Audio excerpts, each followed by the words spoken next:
raised 4.5 million as CEO of a company called Gawkbox, trying to build some influencer tech. Back then, it didn't work out and closed that down in 2019.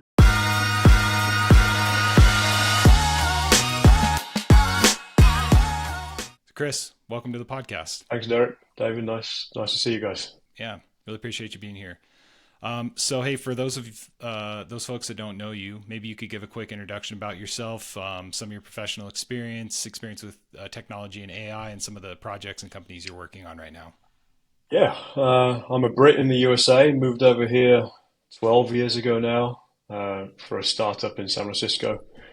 Stayed there for 4 years and moved up to Seattle and raised 4.5 million as CEO of a company called Gawkbox, trying to build some influencer tech. Back then, it didn't work out and closed that down in 2019. Then took a bit of a break, learned how to code because that was one of the key things I came out of that experience, realizing I needed to do better. And then started launching some other things after that. I bootstrapped one really like basic business I built during COVID, got lucky and then sold that. And then since then I've been building a few other things. I bought a video agency in summer of 22, so just over 2 years ago now. That agency creates short form video content for social media for performance marketers, and run that. And I also have an AI innovation consultancy. We have a team of engineers. We work with small, medium-sized businesses who don't have technical resources internally and really help them develop AI technology that they can own and operate. And that can range from products for their customers, for their clients, or internal products to help grease the wheels and leverage AI to make themselves more efficient. Gotcha. And so you've got a couple of different AI projects, startups, and then you have this media business. Is there a link between the two? Is there a bridge? Do you find yourself leveraging AI on the Flixer side of things, or are they kind of independent or separate? I'm starting to build the bridge, I guess is the right answer to that question. Originally, there wasn't that plan in place, right? Like I bought Flixer because I saw an opportunity, and I know that how important short form video is to marketers. I think that's going to persist. That's not going to change for the foreseeable future. In fact, it's becoming more important, right? Actually, creative is really, really important in social media marketing. So that was an investment we made back then. The AI business kind of came about a little bit after that with the dawn of AI, and it started about late 2022. And I fell into working with clients to help them produce or leverage AI within their business. And that's grown now, which is great. We're starting to cross-pollinate the businesses and leverage the engineering talent we have in the AI business, nuts and bolts, to produce both internal process optimizations for Flixer, the agency, and also potential client products as well. And so there is some cross-pollination there. Potentially in future, we could leverage Flixer's marketing, expertise to push the AI business as well. So we're thinking about that a bit more and how we strategically intertwine them into 2025. Okay, gotcha. You strike me as a skate to where the puck is going to be kind of guy. You're always looking for that next leading edge or a technology breakthrough. Is that a fair? To a fault sometimes. Fair statement. Yeah. Gotcha. Yeah, I find myself, I don't know if distracted is the right term, but you see a shiny object. You see a shiny object. So I love building, right? I only learned to code after that startup failed in 2019. One of the key lessons I had is that I didn't empathize with the engineering side very much. And we were a tech business. I was a non-technical CEO. I thought that, looking back on it, I don't think it would have necessarily led to a different outcome if I had been technical, but it was definitely something I came out of that experience thinking, I wasn't technical. I couldn't empathize with the engineers. I couldn't challenged them if they said this is going to take 6 months to build. I had no clue. And so Yeah. I went away and learned how to code and become technical. And now it's probably my favorite thing to do is build. And AI has made that even Nice. easier for me as a product builder. I can't pretend to be Mm-hmm. an incredible engineer, right? Like I'm not going to go get a job at Google or OpenAI as an engineer, but I do enough to be dangerous and I can build things, especially Mm-hmm. with AI helping me. So that's, I guess, part of the challenge now. I have these ideas and AI makes it much easier to build a product. I can build it in six Yeah. hours or less. So I tend to push things out the door and maybe get distracted, which is a fault of mine. Sure. Yeah. So you said something that just I was thinking of like a funny analogy, but your as a business leader before you knew how to code and after you knew how to code, right? Like you hear this a lot from kind of high profile entrepreneurs. They say, hey, like you need to understand the process well enough so that you know, A, you're not being like jerked around, and B, so you can have a realistic expectation with your employees and your team on, like you said, like how reasonable it is that they can build something that you come up with. So I guess on a scale of like Mark Zuckerberg, who like built Facebook himself and knows all of it, to Steve Jobs, where you walk in and throw the case at somebody and you're like, put it in here. I don't care how long it takes. Where did you sit on that spectrum of like reasonability with your ideas before you learned to code? Um, I'm not the kind of guy that by nature comes in and just throws like a Steve Jobs kind of angle, right? And he was technical too, I think. So um, I'm not that kind of guy. Yeah, he was also a Yeah, bastard. So yeah, yeah, I'm not saying that's you, of course not. But yeah. I think more the challenge is like as a from the business side, especially when you're trying to generate revenue and you're a startup and you don't have any, right? You're under pressure. You've raised money. You need to grow. You need to at least earn something to pay the employees. You're getting pressure for investors. I had a lot of pressure, and so I'm like, right, we need yeah, to build this product, and for someone to turn around and say it's going to take 3 months, six, whatever the time was for it to be built, mm-hmm. it was always too long, right? If someone had said Yeah, to me this week, I'd be like, great, go at it. But if as often was the case, it was more like a month, 3 months, 6 months, and I guess I'd be frustrated, but I didn't know it was incorrect, or I didn't know how to counteract that because I wasn't technical.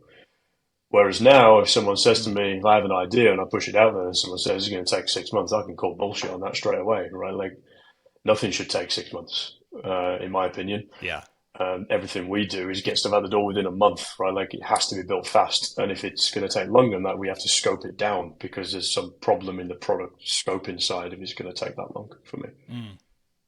Interesting, interesting. That's a great point. I was gonna say, and conversely, if it's gonna take longer than longer than someone else expects who isn't intimately involved with the process, you can like back up your team. But you said something that I wasn't necessarily expecting, which was, hey, if it's going to take too long, we're going to scope it down so we can push something out the door. So for you, it's one, let's skate where the puck's going to be, and two, the rapid prototyping and pushing things out the door is important to your growth and Yep. success. And so, I mean, is that a function of, hey, we need to get something out so we can continue to generate revenue, so we can continue to kind of test the waters with the market and see what's working? What's the, I guess, what's your strategy and approach there? I'll characterize it in the second point you said, test the waters. It's Mm, learning, right? Like if you're learning and you're understanding what the market wants, you're talking to customers, you're putting stuff in front of them, then that, for me, in my experience, it leads to revenue. okay. And if you push your stuff in front of them quickly, that it leads to revenue coming in the door. If you're not and you're taking ages to do things, you're not communicating with those clients and revenue doesn't come in. And so that's the philosophy I Yeah. have across the board with the production team on the video agency, the engineering team on the AI consulting, right? Like we have to be fast and we have to be communicative.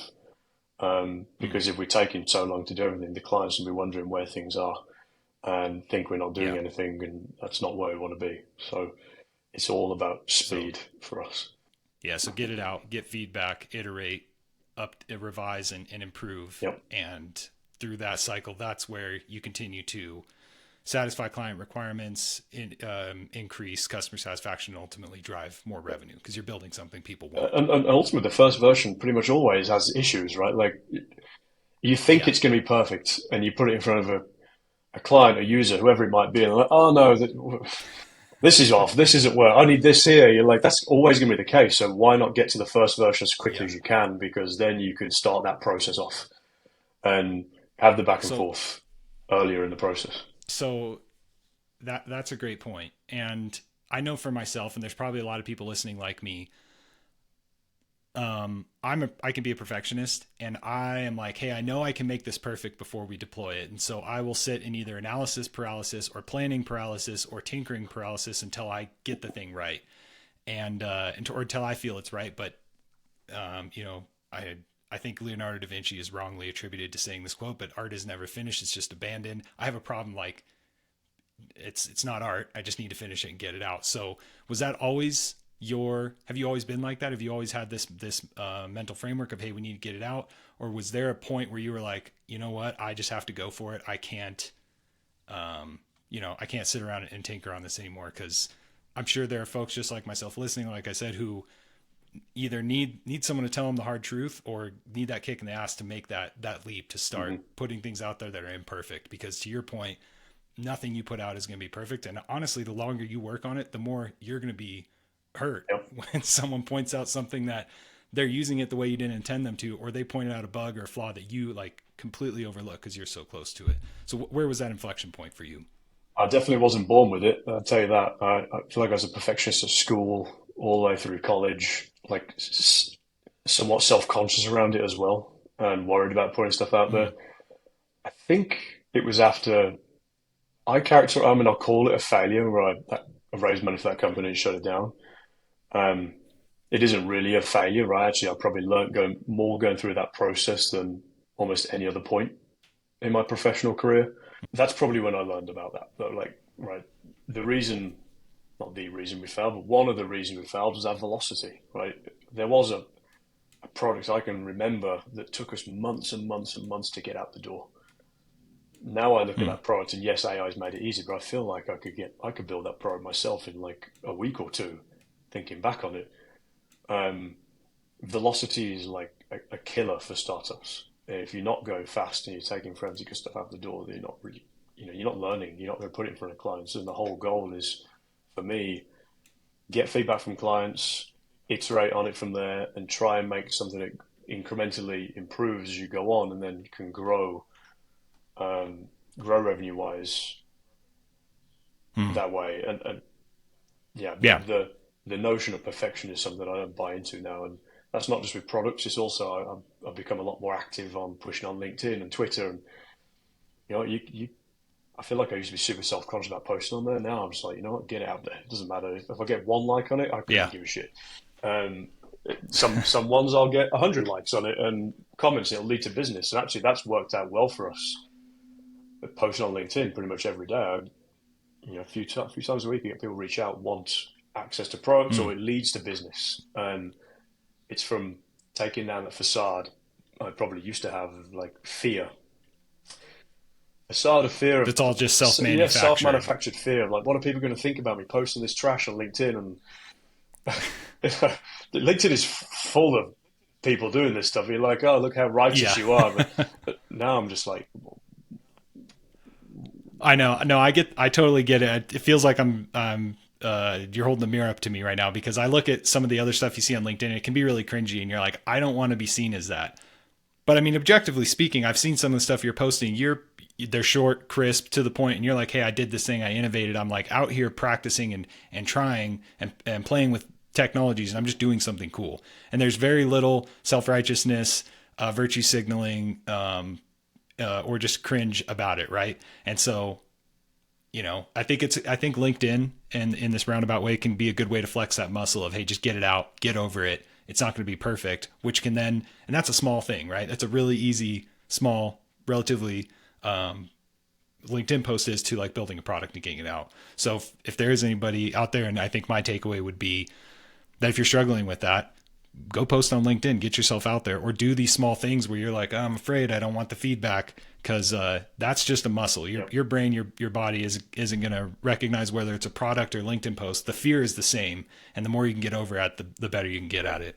What I found on LinkedIn Um, for listeners and viewers, video works real well, and it takes like you don't even have to be in the video. You just take a screen grab of you doing something on your mhm. browser and then put it on there, and that I find has been the best performing stuff for me.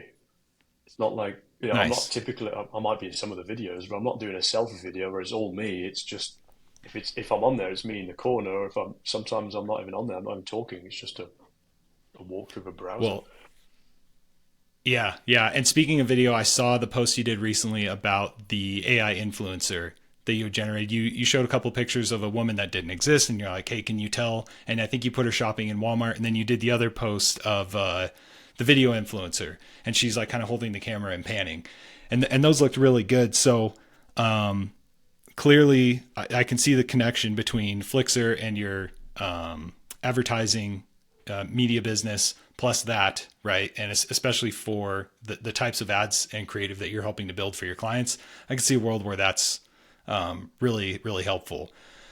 Now, as far as some of the other upcoming challenges, you said you like to tinker, you like to play, you like to build. What do you see as some of the other biggest challenges or opportunities that AI can help address in the next, I don't know, 3 to 5 years? Where's the puck going that we may not be seeing?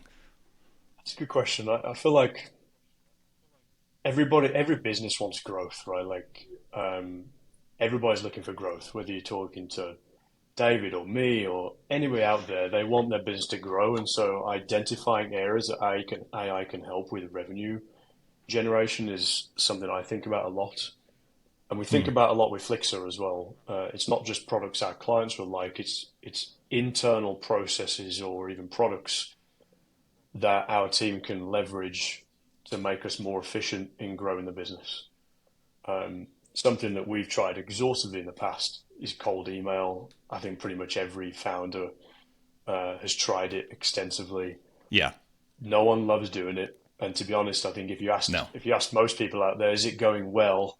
Most people would answer no.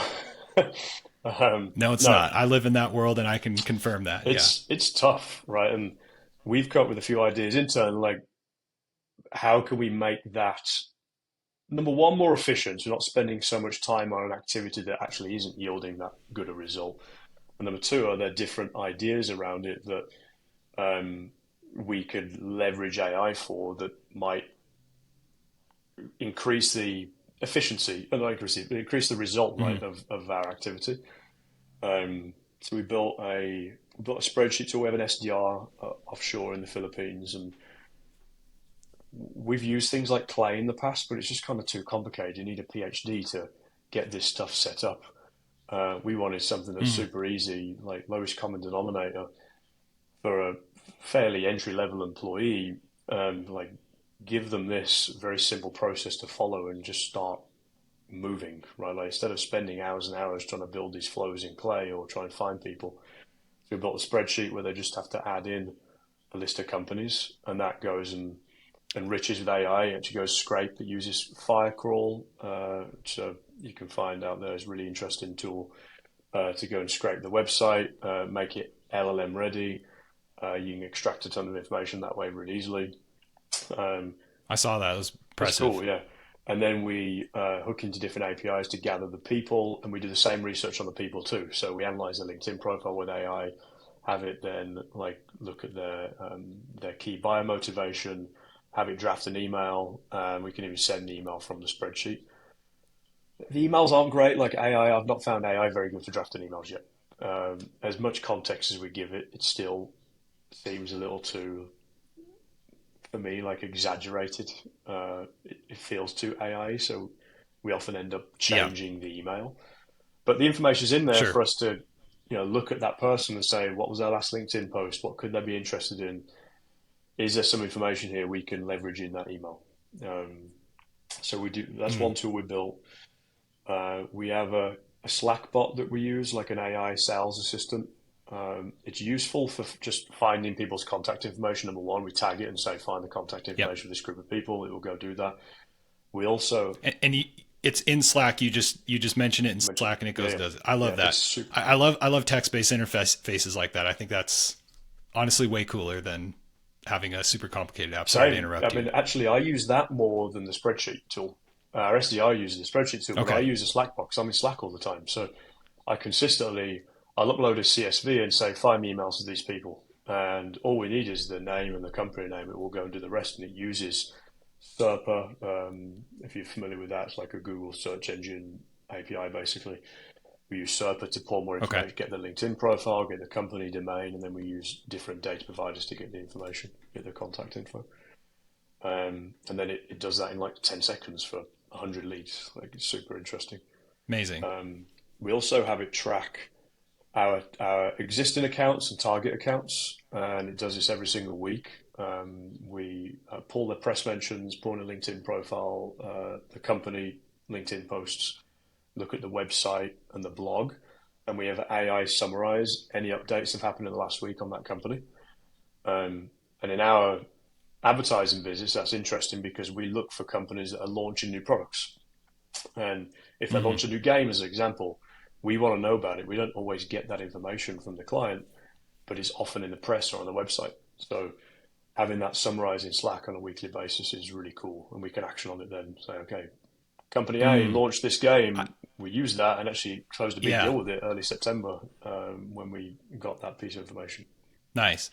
So I've thought this for a while with the AI, but it almost like I see a world where complicated or really beautiful GUIs go away. Oh, not entirely, but a world where like you have almost a personal assistant. I think it's almost like we go back to Mad Men times where we're all in the office again wearing great suits and we're just bossing around robots. We walk in, we're like, hey, I need that report, and I need you send that email to that person, and they're so good at what they're doing and connected to all our backend systems and our data. And, maybe we're doing it on Slack or Discord or Teams or whatever. But I love the idea, and I didn't think I would like it so much, of showing up and talking to, whether I have to type or use a microphone, talking to an AI and having it do things for me. And the level of sophistication that you've been able to build these bots to help you with, it just fits so naturally into your workflow that I really see this as the user interface of the business future. Maybe maybe it gets up to snuff and really like becomes ubiquitous in 5 years, but I could see that lasting for a good 10, 15, 20 years where you just show up and the AI understands the context of what you're asking for within your business. It's connected to your systems and understands those processes. I think there has to be a lot of more sophisticated prompting and workflows and things that are built in the back end, especially for a more complicated business. But the friction that it reduces for the user to be able to just show up in your chat at your AI when you're talking, if you and I are in a Slack chat and we're talking about a client, you're like, oh, hey, Slackbot, can you please go pull up this information? Or what was that latest news Mm-hmm. article? I love the applications of that. Yeah, I agree. And it also makes me think of like your own personalized newsletter, right? That's contextually relevant to your work, your day to day. Like having, like you said, hey, this client just posted this news article, this competitor just launched this game, or this potential client just did this. That signals an intent to buy. Chris, here's your top 10 things you should be focused on today. Combined with whatever industry news, like eventually we're not going to have a need for things like the Skim and I can't think of a Morning Brew, right? Some of these really popular newsletters. There's going to be a world, and I know I'm not breaking any new ground by saying this, but you just log into whatever your email or your text app is, and it gives you the tea for that whole day. And I just think that's a really amazing future we're moving towards, where AI is a bright spot, Yeah, right? Because there's certainly some dark spots, but that's where I think there's a bright I spot. agree. I mean, and come back to Slack. I'm in Slack way more than email. I'm probably in Mm-hmm. there 5, 6 hours a day, if not more, because I'm on my phone too. And it's the canvas of where a lot of our work and collaboration happens in both businesses. It's Mm-hmm. so beneficial to just tag. I mean, it's like having a coworker, right? Like Yeah. they're just a lot faster, and that's Mm-hmm. what I'm seeing Yeah. with it so Love it. far, right? Obviously, the function or the use case is limited to a particular couple of tasks at the moment, but the way I think about it is in future, you could create and train specific skills, quite like you might develop an Hmm. SOP for a VA or anybody that comes on board, right? Like, okay, you've got an Exactly. SOP here, you're going to follow that, and you're going to do this. Whether it's researching companies, finding people, you name it, do X, Y, Z.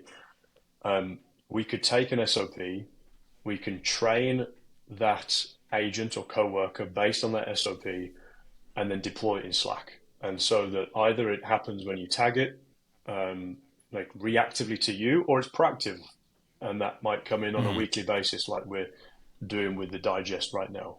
Yeah, love that. Love that. Honestly, I could spend the next 4 hours talking about this with you. This is the part of the AI world and business and technology that really excites me. But there's one other topic that I wanted to shift focus to a little bit here, and you've kind of touched on it a little bit in the conversation so far. But in our pre-meet, you had mentioned that you've had experience raising a large amount of money for a previous venture that ultimately didn't necessarily go the way you wanted. It didn't pan out right. And my sense in the market, and you can tell me if I'm wrong or push back, totally open to that, is that there's some skepticism or growing skepticism around VCs and their role in AI startups. So I guess for the audience, would love to hear a little more background on that fundraising experience for you. And then building on top of that, how do you see the balance between hype, investor expectations, and the realities of building a sustainable business with outside funding or with bootstrapping it? So maybe we could start with a little background on your experience and then Yeah. go into the particulars. Yeah, so I raised 4.5 million over two different rounds back in 2016 and 2017. So it was a pretty small like seed originally, is when they're less inflated than now, and then we called it a Series A, but really it'd be a seed size in today's numbers. Um, Okay. and yeah, I mean, the fundraising process unto itself is not something I particularly enjoyed, right? You're dialing for dollars a lot of the time, and taking so many pitch meetings, trying to sell this dream for a business that, quite frankly, at the time, I'm not sure I believed in. It could, is it going to be a venture backable business? Even at the start, I'm questioning Mm-hmm. that, right? Like, I have no idea. And so you're trying to create this narrative and convince people that you believe it's a venture backable business, and then have them believe it's a venture backable business in an idea you've got no idea is going to work. Um, Mm. and there's a lot of risk in that, right? Not just for the investors putting the money, but for you as a founder. There's a huge amount of risk. I came out of a business that was doing really well before that and thought, right, it's my time. I'm going to go ahead and be the best CEO possible because I've done this startup in the past. I know my shit. I know exactly what I'm going to do. Turns out I had no idea. And you're out there raising money and you're not paying yourself very much money on this idea, kind of vaporware idea Mm. that might not work. Um, uh, for me, the experience is not something I would likely rush to again, unless I felt like it was really right for me personally, my family, and the company situation I was in. Um, and that would have to be a lot of things come into the right frame for me to consider doing it. Not just because of the process of fundraising, which takes a lot of time and stress when you go through that, but also Mm-hmm. for me personally, when you sell a significant portion of your company and you have investors on board, you have a board, um, there's a paradigm shift in terms of the management of the company. Well, there was for me. And Okay. I was CEO, but ultimately I answered to the board, I answered to the investors.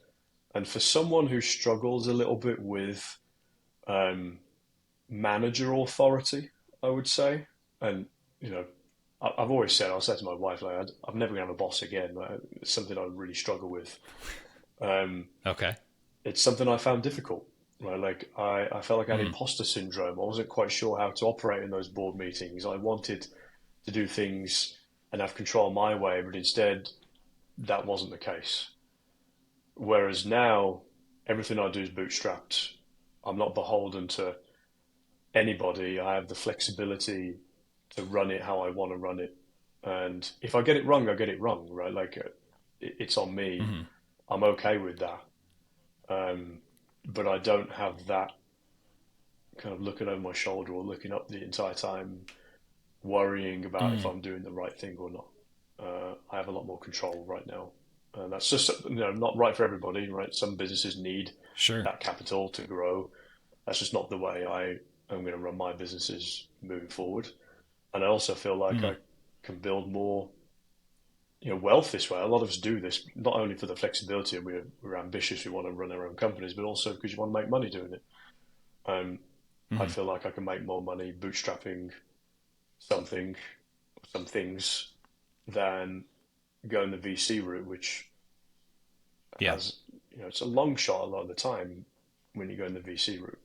Yeah. I can see that. I have this conversation with friends and coworkers often, and my wife, that it's the difference between the bullshit you're willing to deal with and the bullshit you're not willing to deal with. And so when I hear you talk about, hey, I'm leaning more towards bootstrapping, that's the experience I prefer, and you talk about your experience with imposter syndrome, not as being a leader of your company, but actually reporting to a board and having that managerial authority. To me, it sounds like the VC part is the bullshit you're not willing to deal with. And running a business and getting it wrong and building fast and getting things out there and getting feedback, whether positive or negative, from customers, that's the bullshit you're willing to deal Yep. with. And I agree that it's not, you know, being an entrepreneur and building a business is not for everybody, right? Because for a lot of times, this is the bullshit most people aren't willing to deal Hmm. with. But that's the stuff I love. That's the bullshit I love doing, right? Like I'm, Sure, I, yeah, I'm and conditioned now to put, and yeah, one person's bullshit might be another person's birthday 100%. cake too. Some So people love the board, like the VC stuff. They love operating a board, and all power to them, right? Like that's just not something I really enjoy doing. Far from it. Like I used to dread those board yeah, meetings, and we'd have to have them fairly frequently. I think it was every month we had a board get together. I don't think it was an official meeting. The official one's every 3 months. We'd have a board call every month, which you typically did in person because our investors were in Seattle.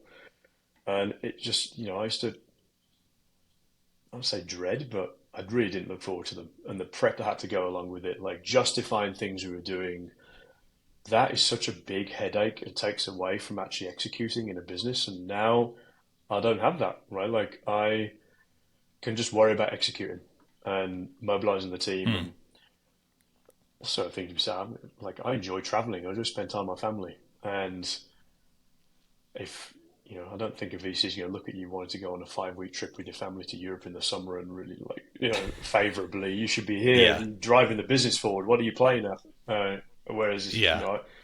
I can do things like that, right? And that's really important to me, really important to my family as well. Is having the ability to the flexibility to do that kind of stuff. Mm. Yeah, interesting. No, that's a great point. I recently had a side project that was more of a passion project that I finally had to say no to and turn down, and I found that it infinitely freed up mental bandwidth, emotional bandwidth, and literal time in my day to spend on work, which I was shirking my responsibilities, and that was making me stressed, but also spend with my wife, my dog, and have more time for friends. So there's a lot of intangibles, right, that come along with being in a position where you are dealing with the bullshit you want to deal with, and it just makes your quality of life a lot better. So Yep. I can empathize with that. So I guess then I had a bootstrapping for you, being your own boss.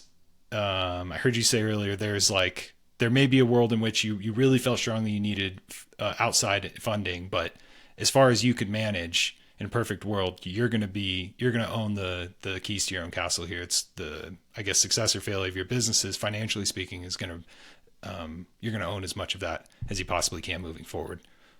And what is your strategy for doing that as well? That's a great question. I wish I knew my strategy.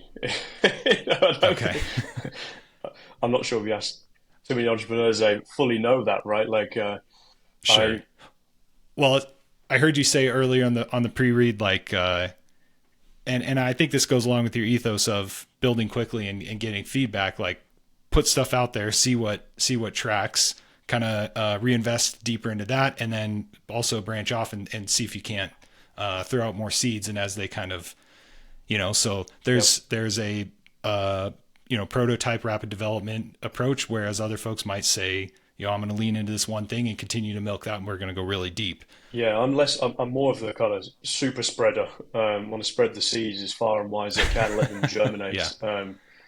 Because I just don't know, you know, I understand the flip side, and people will have a contrary opinion to this, where you should invest in one thing and go deep on that and give it the chance to make it work.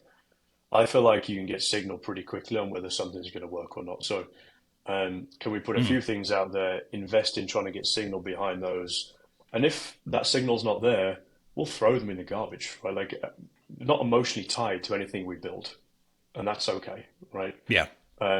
Let's just try and learn that That's way, key. push things out as quickly as you possibly can, and I think if we do that, then we'll end up being successful. The way we're doing it, we fund the development of these ideas through the services business, and Mm. that allows us to put these different seeds out there. Right, the services business is a cash generator, a profit generator, and I'm willing to invest that profit into building different product ideas out and give them a chance, right? Like a limited chance to work. Um, and that's how we look at it, right? Like, what's that investment look like? Is it going to pay back? We try to figure that out as quickly as possible, and if not, that that product goes onto the not this time heap. Yeah. Interesting. No, I love that, and I think the person who is very emotionally invested in the thing that they're building probably deals with a lot more of the imposter syndrome, deals with a lot more of the I don't want to put it out till it's quite ready yet. I'm a musician and a producer as a hobby, right? And I make house music for fun. And I'm very much a perfectionist in that. I don't want anybody to hear it until it's done because I'm very emotionally invested. But in my day job, I help create content for sellers. I have no emotional attachment to this. And so, other than I care about the quality of the work I put out, but when it's ready, that's the craft. I'm ready to get it out there. And I get way better when I write a million emails than I do at writing emails than I do at building one song. So yeah, I can see how that approach has a lot of strategic value. One of the things that I thought about, and I know we're coming up on time, so maybe we can leave listeners with something to ponder. Is on your LinkedIn, you're prolific with your prototyping and development and playing with new AI technologies. And I'm just curious how you balance some of the ethical dilemmas that come along with these new AI technologies, like mass-produced pre-written emails by AI or beautiful female influencers generated by AI that don't exist. Because surely you seem like a smart guy. I don't think you're blind to some of the pitfalls or perils that could come along with these technologies in the hands of the wrong people or massively proliferated beyond probably small subset of tech enthusiasts like ourselves who are experimenting with them today. Yeah, I'm less worried about the mass email stuff, because I do think there'll be a rejection of that as I get tons of these emails, right? Like, I know which Sure. ones are Yeah. AI generated. I just send them to trash or archive straight away. I'm Yeah. sure that someone will come with a product that just detects these and they get siphoned out. Um, I'm less worried about that. I do think the AI influencer stuff, I talked about it with my wife this week and I showed her what we built, and it's indistinguishable from a real human, legitimately, which Yeah. is I watched it. And if my wife listens to this, I watched it a lot for science. But yeah, I had to look at it a couple times and really get close to see, like, does the hair do weird things? Does it like flutter weird ways? And I mean, it was one of the best examples I've it's seen. really close. Scary. And it's only going to get better from today. Like, this is built on Mm-hmm. technology that has been out for a few weeks. What's it going to This look is the like worst it'll yeah, be. the worst it's ever going to be. It's only going to get better. We know that someone's going Mm-hmm. to build this either way. We have a use case in our advertising business for this. And so that's like, I think, have to limit it to that use case, right? Um, the ethical stuff, I don't know the right answer for it. I definitely am cognizant that that is going to be an issue. And Yeah. is what we're building contributing to that? Potentially, if there aren't guardrails in place. I think about my kids in particular. I've got a near the Sure. 7-year-old and the 4-year-old. What's it going to look like them in 5 years' time? Like, are you going to be able to tell what's AI or not? I don't think so. Um, Maybe the Hmm. platforms will label them and they'll do that job for us.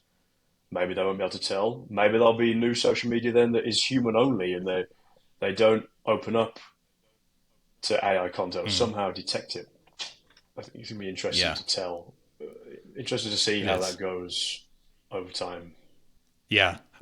My wife and I are in the family planning stages now, and I also think about that. Like, I'm really excited about these technologies, and they're uh, broad and in my mind beneficial, or at worst benign applications.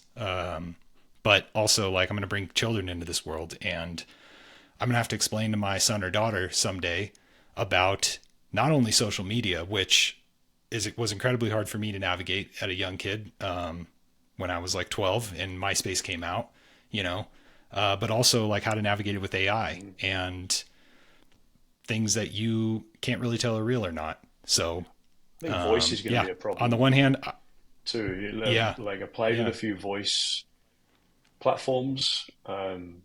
They are scary good now. Like mm-hmm. 11 Labs I played with and Bland for making phone calls. I haven't actually made any calls. I just called it, and it's incredible how good it is. You know, I think I've read already that people are leveraging this technology for sinister means, like calling people up and pretend, cloning the voice, pretend to be your son or daughter that needs a ransom paid, and that kind of thing is real scary, right? I worry more for Yeah, my mother. Like, is she gonna fall foul to something like that? yeah, yeah. I laugh, but it's very serious. um, Yeah, Definitely a absolutely. possibility. So that we need to educate there as well. I think I talked to somebody last week who said they'd actually had a conversation with their parents that if you get a call from me asking for anything like this, it's not true. Like it's just don't believe it at any point. Hmm. I'll text you Wow. instead. Yeah, yeah. Well, it's like, hey, when I was younger, if a stranger comes up and asks you to get in your car and they said no, your mom said it's okay, you got to say no. And now it's like, hey, dad, if I call, you can't believe it's me. Yep. Like, call me back or something. Yep. Yeah, that's crazy. I got a couple questions for you if you so your previous startup, I mean, for you to be able to raise $4 million in Seattle is not easy. I know the Seattle VC atmosphere. What did you guys do? Like how much revenue did you guys have? Like what was the traction? And then like what ended up, I guess, killing the business? Yep. First round, there wasn't really any revenue. It was based on our history and experience. We came from a business in San Francisco as very early employees that grew explosively. So we leveraged that to go raise. The bigger round that came, we we released this product where influencers could have their own like page. You'll see this out on Instagram and stuff now. And I think we were just early to this product really. They had their own page where you click on it from Instagram or wherever, and you could play a game or order from Uber Eats or do whatever. And if you did it via that, they would earn $5. It was like a creator tipping product.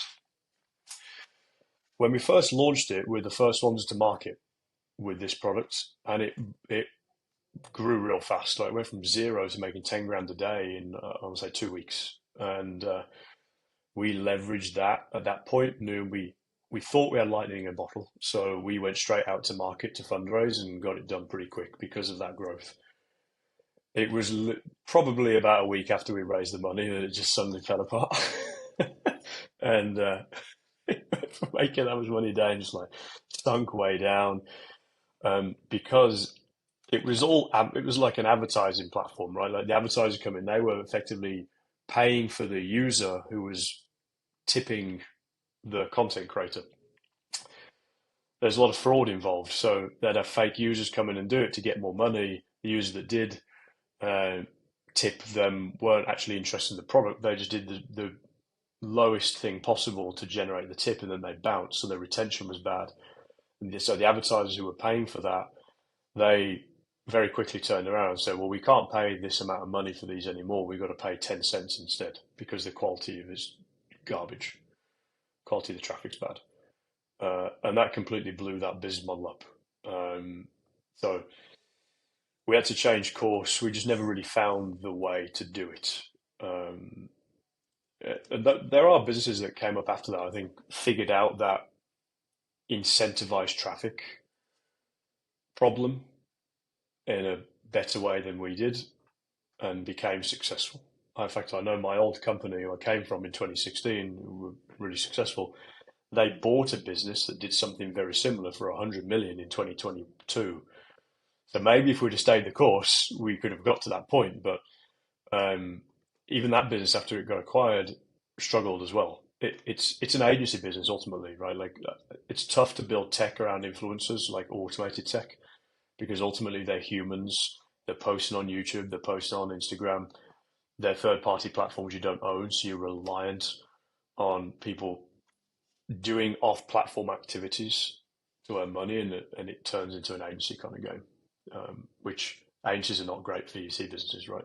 Um, so raising money would have been raising another round would have been challenging. We did have like an offer to extend right before we were running out of money and decided not to take it.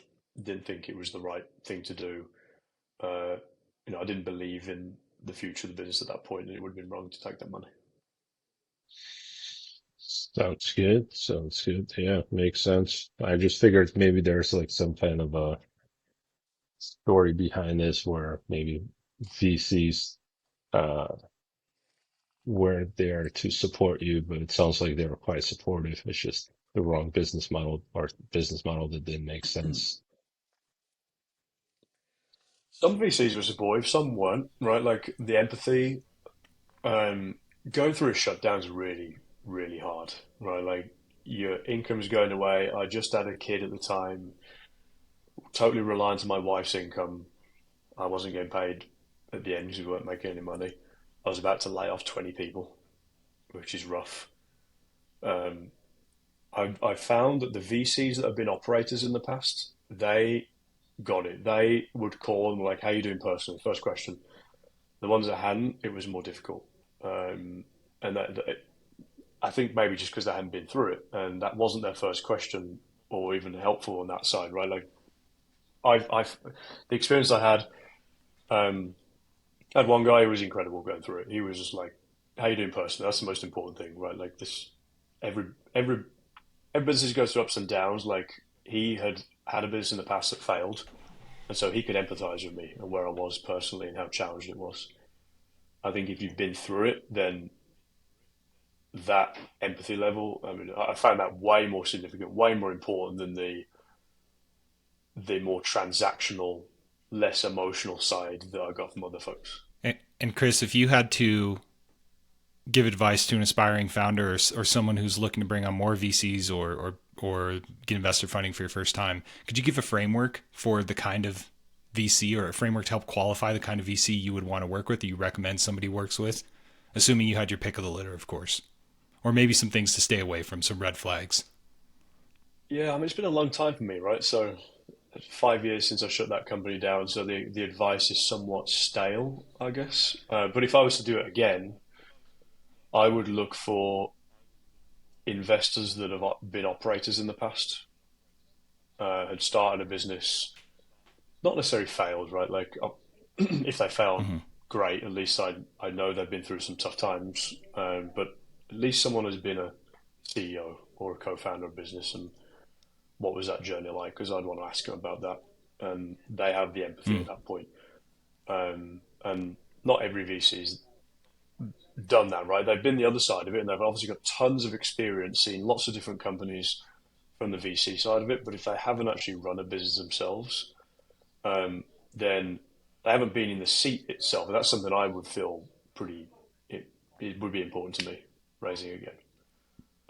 I guess Gotcha. you have to contrast that with if you've got like a marquee VC that is going to support you, call an Andreessen Horowitz, right? Like probably the biggest name out Mm-hmm. there in the world, Sequoia.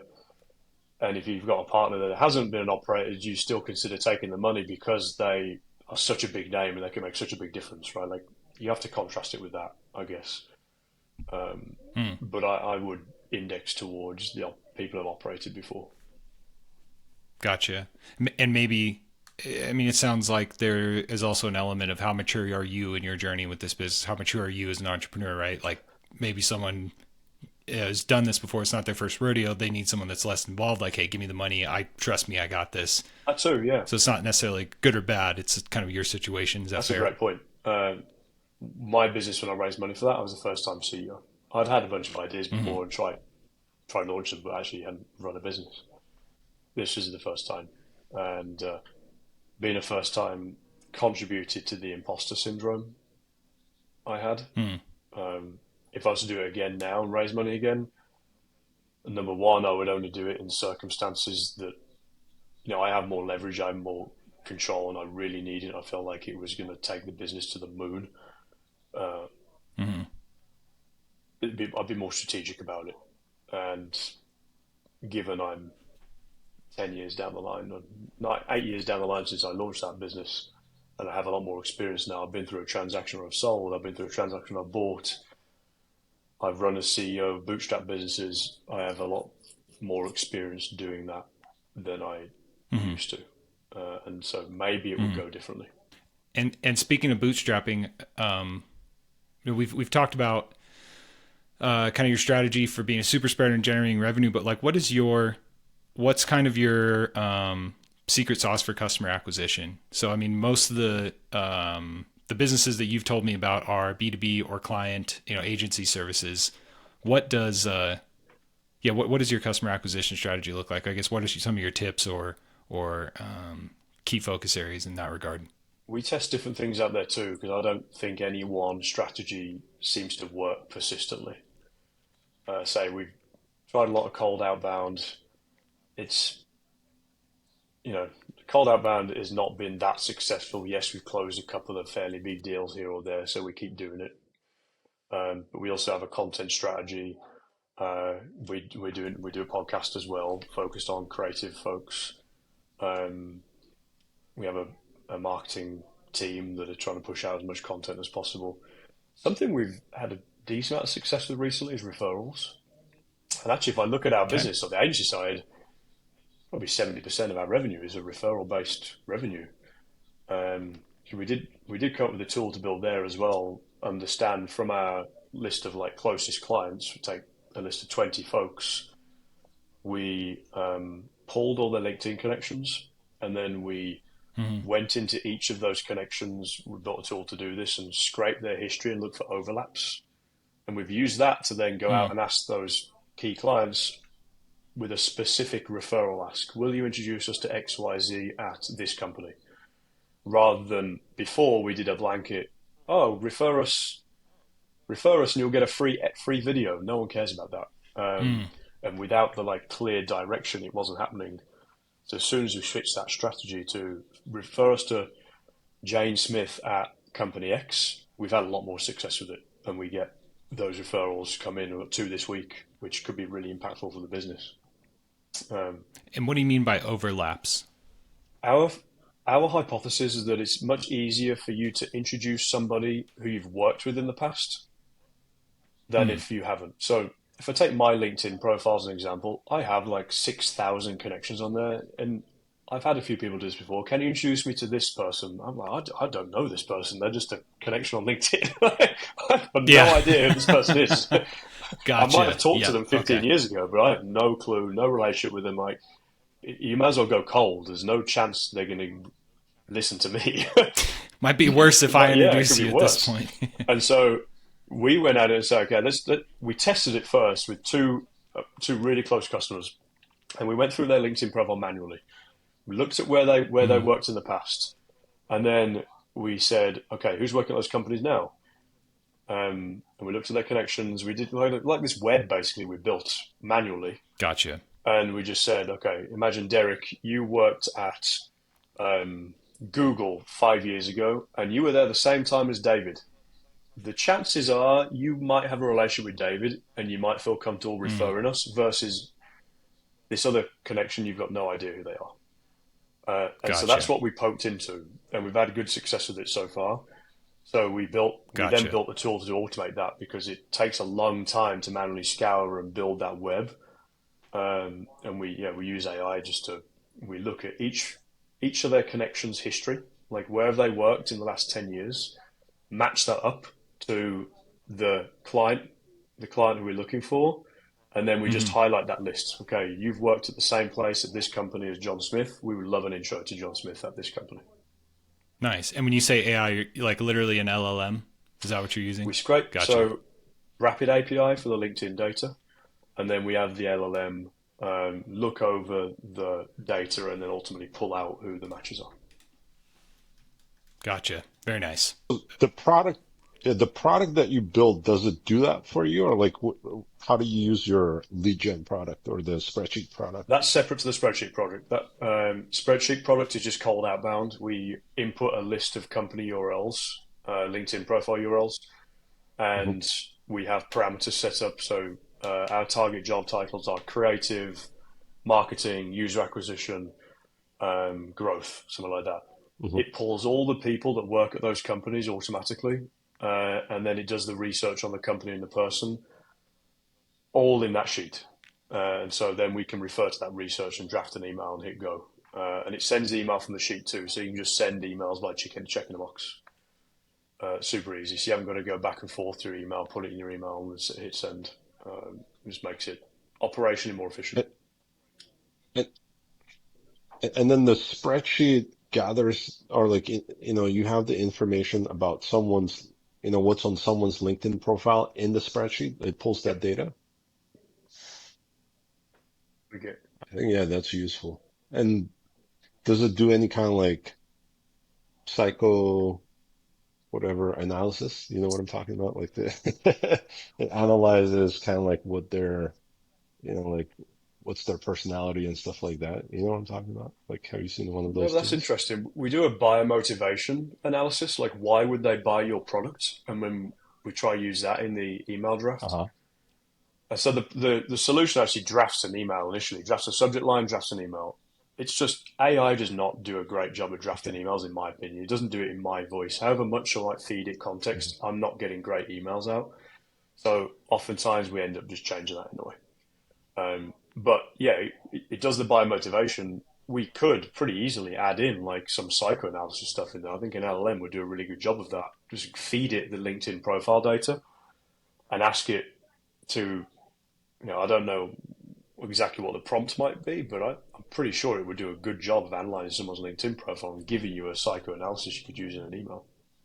Oh no, yeah, I feel like it's a really good use case. Like if, like you're hiring SDRs offshore, for example, it's like AI can really augment some of the knowledge gap that there might be between like what you need to put into the email versus what they can actually put into the email if you give them kind of, if you power this thing with AI. And I guess that's what you're doing, right? Like, isn't that kind of like the problem that it solves for you guys? You guys have someone offshore kind of running the Yep, we show. have an offshore SDR, and we wanted to make the process as simple as possible, right? Like that SDR is not going to go set up play workflows or use Zapier or use any other like system that, from my opinion, seems to be getting more and more complicated to use as they add more features on it.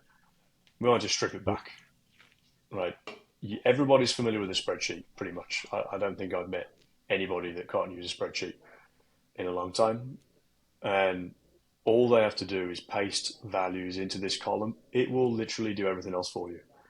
At that point, nothing else you need to do. You just need to check a box to send the email. Or if you want to change the email, you change the text in the cell and then have it hit go. So the goal really is just to make it as simple as possible for the offshore SDR, so they can run through 50, 100 leads a day and do it in half an hour instead of taking hours and hours and hours to do it. Free up the time for other valuable things after, like the referral stuff. So we have that SDR run the referral analysis too.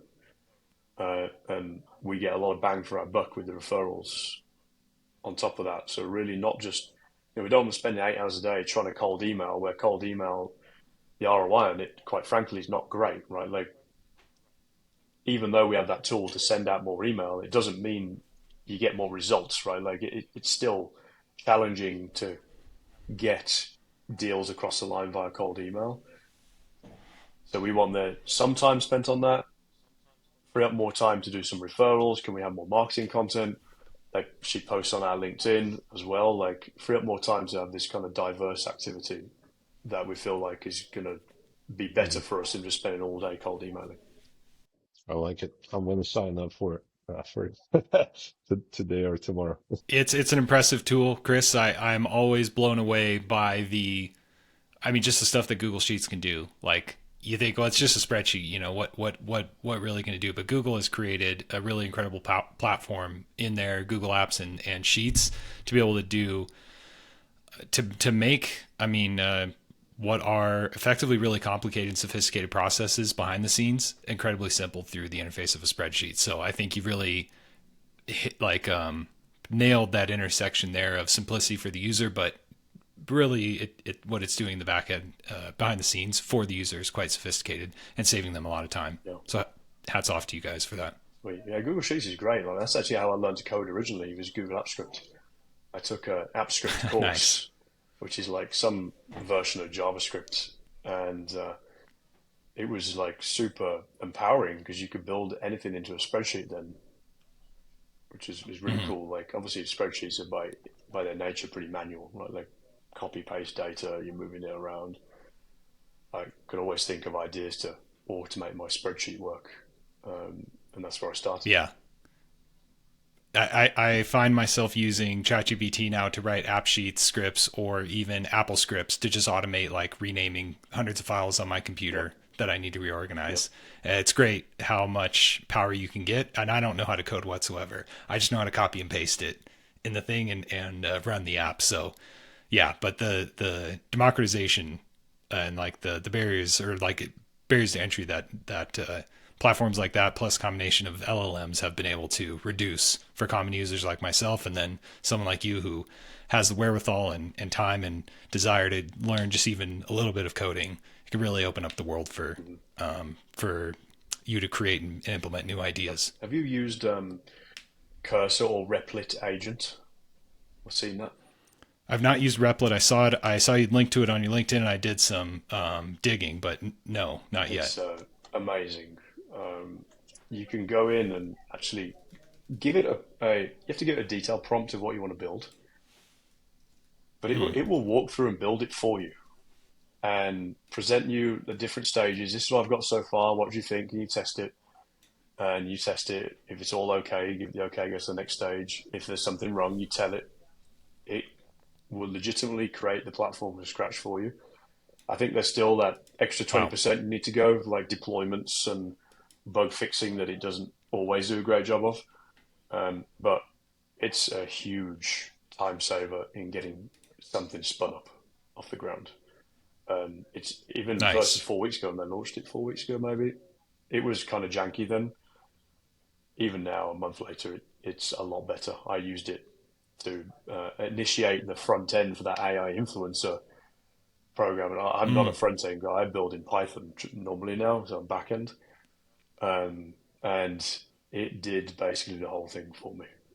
It took probably two nice. hours to get the first version up, with a little bit of bug fixing here and there. Safe to safe to say this is quickly becoming integral to kind of your competitive edge in rapidly prototyping and super spreading your Yep, ideas and testing for market yep, fit. oh, Mm. 100%. Yeah, I lean heavily on AI now. I'm not really doing a huge amount of code writing. It's more debugging and deployment stuff. So the the great thing about learning to code 5, 6 years ago, whatever it was, I have the ability to read and understand where the agent has gone wrong, and so I can typically fix Mm, it pretty fast. Um, and I think that's it's going to get to a place where it can do almost all of what you need to get a simple sure. product up. Now, more complicated things, yeah, it might not get there for a bit. But simple things, rapid prototypes, easy use cases, it does a really good job at. And for me, then it's just how you take that final 10% bug fixing, get it tuned to a place where you want to be, and probably need to be technical to do that, but it won't be long before you don't need to be. Yeah, amazing. Oh, that's awesome. Well, Chris, I really enjoyed our conversation. Thank you so much for taking the time to join us on the Home Base podcast today. Appreciate you guys having me. It was a lot of fun. Yeah. I guess a couple takeaways for me. Loved the rapid prototyping, and then seeing this come to fruition in your nuts and bolts spreadsheet tool for demand gen and cold outreach. I really like the buyer, why they would buy your product. I thought that was really smart. And then yeah, I love to learn more about kind of your framework and thought process for bootstrapping versus VCs, and what kind of your framework is for looking through that. So I think there's a lot of great takeaways here for anybody that's listening. With that, before we sign off, where can folks connect with you online if they wanted to engage with your ideas or just get in touch? Yeah, I'm on LinkedIn. I post pretty much every day about AI stuff that we're tinkering with. Just search for Chris Brownridge. I post a little less regularly on Twitter. I'm trying to get better at that. Chris Brownridge as well, all one word. So yeah, find me all over the Gotcha. place. Great. Well, Chris, once again, thank you. This has been an amazing conversation, and I look forward to hearing more about your successes in the future. Thanks, guys.